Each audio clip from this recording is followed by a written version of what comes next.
তোমার মিষ্টি মুখের হাসিতে, তোমার দুষ্টু চাওয়ার ফাঁকিতে,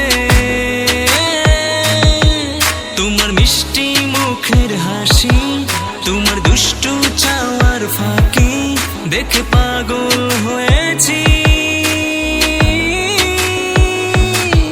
তুমি চাইলে আমার কাছে ফিরে আসো না, তুমি চাইলে আমার কাছে ফিরে আসো না।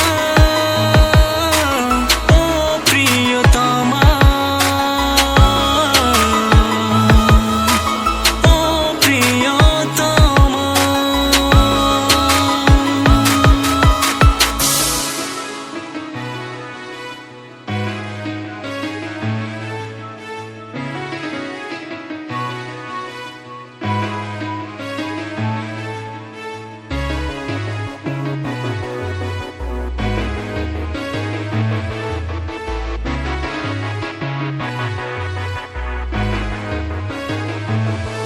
তোমার স্বপ্নে দেখে আমি আনমনা